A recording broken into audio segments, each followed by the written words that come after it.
Hello, I'd like to welcome you to another MBA Flash webinar. My name is Dave Dacqualente, Executive Director of the MBA. I appreciate you taking some time today, wherever you are and whenever you are listening to this Flash webinar. I'd like to welcome for the topic today on cybersecurity tips for the new year. We're joined by two leaders from Schneider Downs.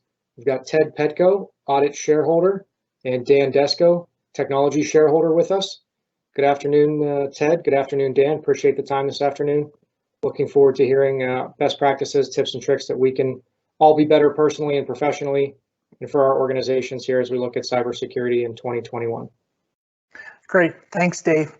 Well, Schneider Downs is the largest regional public accounting firm in Pittsburgh, but we also have different divisions that contribute to our success: corporate finance, business advisory, wealth management, and the subject we're going to talk today, technology. Dan Desko is a leader in that practice for us, and our Pittsburgh cybersecurity is the second largest practice in the Pittsburgh region for that discipline. So with that, Dan, tell us a little bit about yourself. Yeah, thanks, Ted. So I started off my career working in IT, worked in IT for a while at US Steel and then a healthcare insurer. And then found my way into IT risk advisory and cybersecurity consulting a little bit later on in my career, and sort of haven't looked back since. I really enjoy helping our clients and everybody that we work with pretty much help to bolster their defenses against the bad guys. We take a lot of pride in doing that, and it's a great purpose for us each and every day. Neat. Well, what are you seeing out there from a cybersecurity perspective?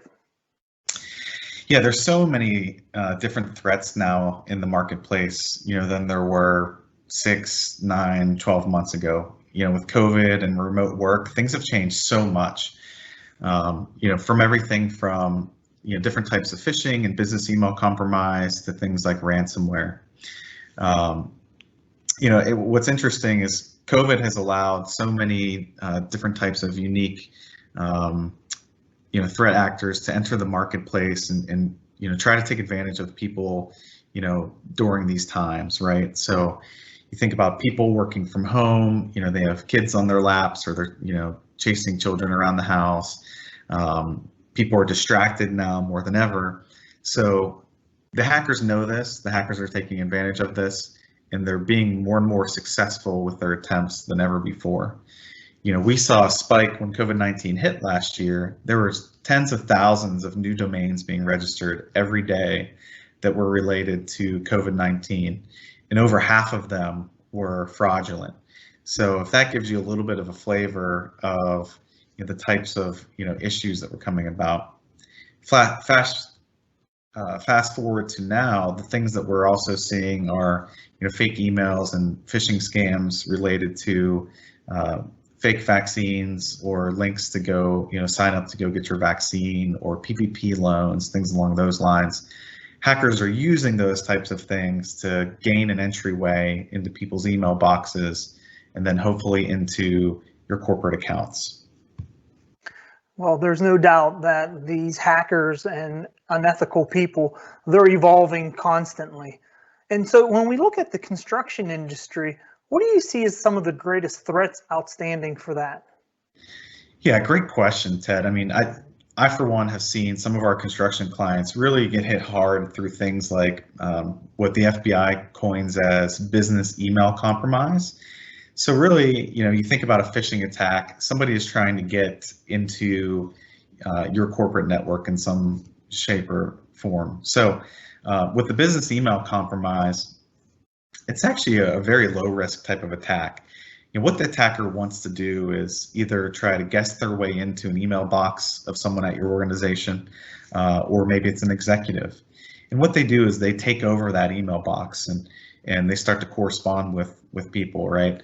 So we've actually seen cases where this has happened, where let's say a construction firm, maybe working with a large organization, gets taken over.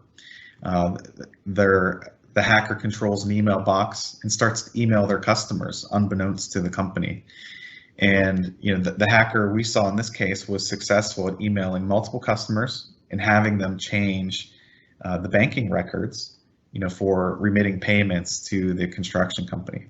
And no one found out about it until, 60 days goes by, accounts payable alarms start ringing, and then you find out that, oh no, this money went to the wrong place simply because the hacker took over someone's email account and asked them to change, their banking records and where to send the money. So we see terrible things like that in the construction industry just because so much money moves around on a regular basis. And then the other thing I'll quickly mention is just ransomware. Ransomware attacks are so rampant. A shocking figure that I saw was ransomware attacks were up over 700% from 2019 to 2020, which is just a staggering figure. We've seen some construction companies get hit pretty hard with ransomware events where their business gets shut down and they're paying large sums of ransom to get their businesses back in order. Well, as we wrap things up here on that note, can you give us some of the top tips for the construction industry from a cyber perspective? Yeah, I'll just share 3 quick, high impact, easy things that, if you could start your year off by implementing some of these things, these would be fantastic for you to do. Number 1 would be focus on passwords. It seems rudimentary, it seems simple, but the longer that you can make your passwords and enforce that within your organization, the better, right? Complexity isn't as important anymore. It's really, the length of that matters, because it makes it much harder to guess and much harder to crack by today's computing standards. So I always say, whatever your password length is, assuming it's a 8 or more, double it. So if you have 8, make it 16. If you have 10, make it 20. And use a passphrase rather than a word. Maybe 3 words chained together that only you will remember. The second thing is step up your phishing defenses. Whether that's through training your employees on a regular basis and subscribing to some great training resources, but also putting in place technical controls that stop phishing emails before they actually get to the end users. There's a number of great products out there today that sort of take these sorts of traditional spam protections to the next level, and those things are very important in actually trying to prevent the phishing before it actually makes it to the inboxes of the users. And then last but not least, I'll mention multi-factor authentication. So multi-factor authentication or 2-factor authentication is critically important. Combining that with strong passwords. I always say anything that could be accessed for your company over the internet, make sure it requires more than just a password to get in, because a password can be guessed.